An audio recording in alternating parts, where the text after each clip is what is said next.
bananas. Along with Wally Zerbiak. I mean, this box score is bananas. For the third straight game, and for the first time in franchise history, Wally, the Knicks score at least 130 in 3 straight games. What makes this offense so effective? It's the freedom that Mike Brown is allowing every guy to play with, and then you accompany the fact that the ball is moving and the bodies are moving. And every player that's out on the floor, they know that they're going to get their hands on the ball. So when you're included in the offense, and the offense is very equal opportunity, everyone gets an opportunity to cut, make plays, pass, make something happen for their teammates. If the shot is there, take it. It's just so easy to play. It's so easy to play at a confident level, and it's just fun to watch the way these guys are moving the ball, sharing the ball, and making each other better. That's the key. They're making each other better. Key sequence of the game, it was 30-30. Not for long after that. Our thrilling moment is presented by FanDuel Casino. Get your thrill on. As the Knicks from 30-30, Wally go on a 19-0 run and ultimately go up by 28. Yeah, that was the real backbreaker for the Memphis Grizzlies. This Grizzlies team is decimated with injuries. They're going through a lot of struggles. Knicks can't feel sorry for him, and that he didn't. That second quarter performance was really, really impressive.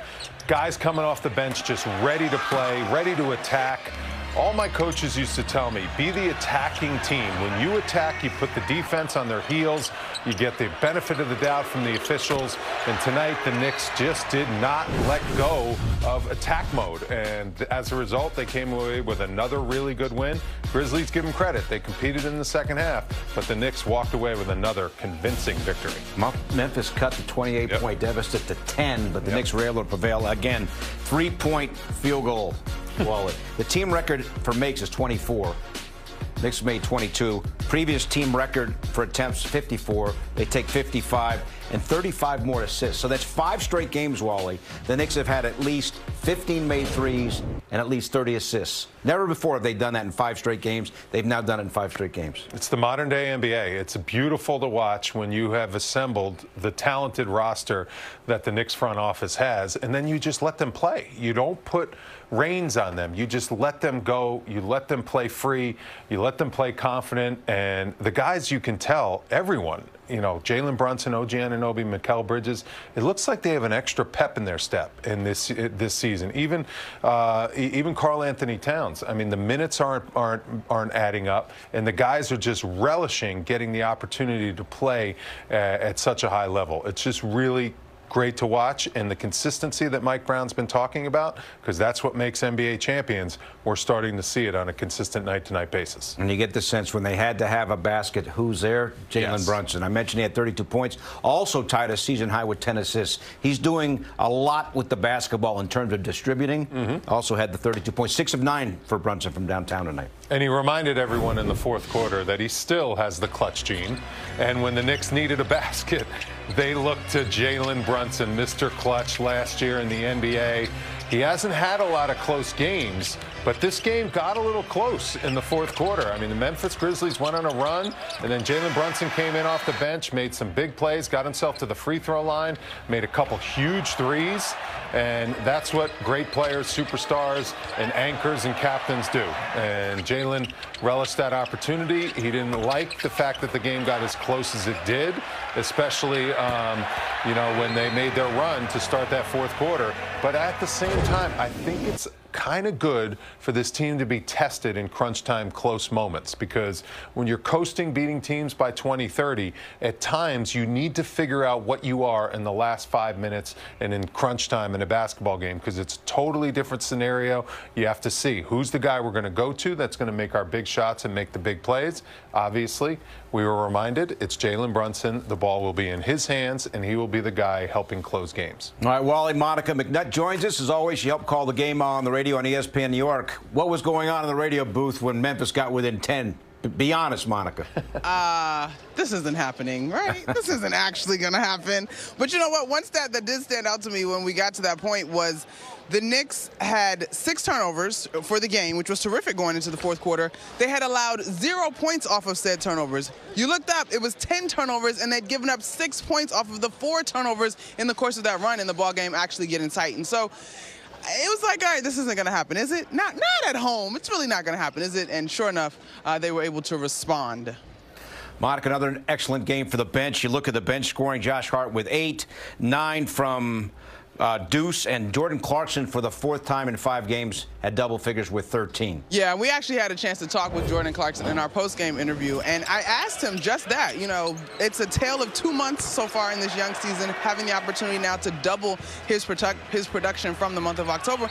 And Clarkson said what we all know to be true, even though the entire fan base in the city is super excited, this thing still takes time. And so he talked about getting more comfortable. As far as the team contribution from the bench, Pito, he mentioned that we're playing fast and that it's a lot of fun. So guys are energized and really encouraged about this new system. I just love what Clarkson has been able to give you off the bench. And, of course, Deuce McBride, it was good to see him bounce back because preparing for today's game, I didn't realize it because it was so literally quiet that he'd put up a goose egg in the win versus the Nets. So it was good to see him get back in the scoring column tonight. And along those lines with the bench, I thought it was very trusting of Mike Brown, Monica, when he put Yabusele in the game in the 4th quarter when Karl Anthony Towns was getting into a little bit of foul trouble. He trusted Yabusele to defend and play a very prominent role to close that game out with Jalen Brunson and a lot of the other guys out there on the floor. I think that said a lot about Mike Brown giving him very meaningful minutes at the end of that game. I agree with you, Wally, and I think sometimes when we talk about the time that it takes, you got to be honest about that in terms of allowing the time.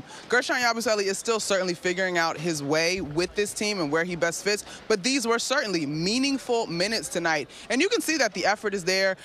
He understands this system. He's not necessarily hitting his threes terrifically, but the effort was there. He was on the glass. He's running the plays, so I agree with you. Those were important minutes. And then Karl Anthony Towns, who for the most part had 1 foul in the game, picking up 3 real quick in the 4th quarter was a little crazy. But anyway, important minutes for Yabusele. Monica, we're showing everyone Towns plays as you take a look.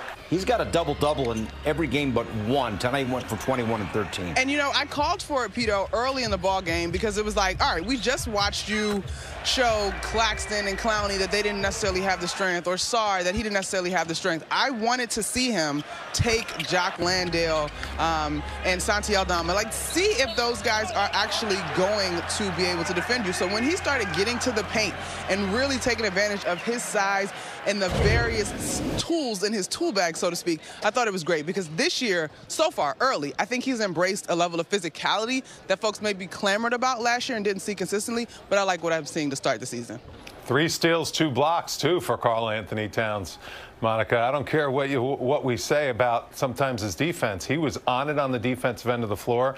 And another thing I love to see was him taking that trail 3 from a couple feet behind the 3-point line, just stroking that sweet-looking jumper and knocking down those triples. It looks like he's getting more comfortable in the offense. Yeah, and the trail 3 has been a little elusive at points this season. So, listen, if we walk away from this 7-game stand, y'all, and truly feel like, all right, all the guys had the opportunity to get right, to find their rhythm, to find their mojo as this team goes out into, I believe it's a 5-game road trip that they have looming to start next week. This is what you need. This is exactly what any player would want, the opportunity to be consistently at home in the place where you feel most comfortable, both in terms of what you do on the basketball court and how you rest amongst your family to be able to put it all together. It's been a really great run. All right, Monica, 55 threes attempted for the Knicks, most ever in a single game for them. They made 22. OG Anunoby goes 1 for 10 from downtown. If he hits 3 of them, they got a franchise record in terms of makes. You don't have to bring that up, though. You don't have to bring that up. Just let that be. We're going to talk about 55 threes and what was it, 35 assists on, where are my numbers? 35 assists on 47 shots, which is crazy to me. But it's the way that the ball is moving. Everybody is energized, and it is truly something to savor and enjoy. All right, Monica, have a great night. We'll see you tomorrow night. Sounds good. Knicks back at it. Orlando's in town. 6:30 pregame game at 7. 1:50 is next. Emmanuel Quickly and the Raptors are in action and more when we come back after this.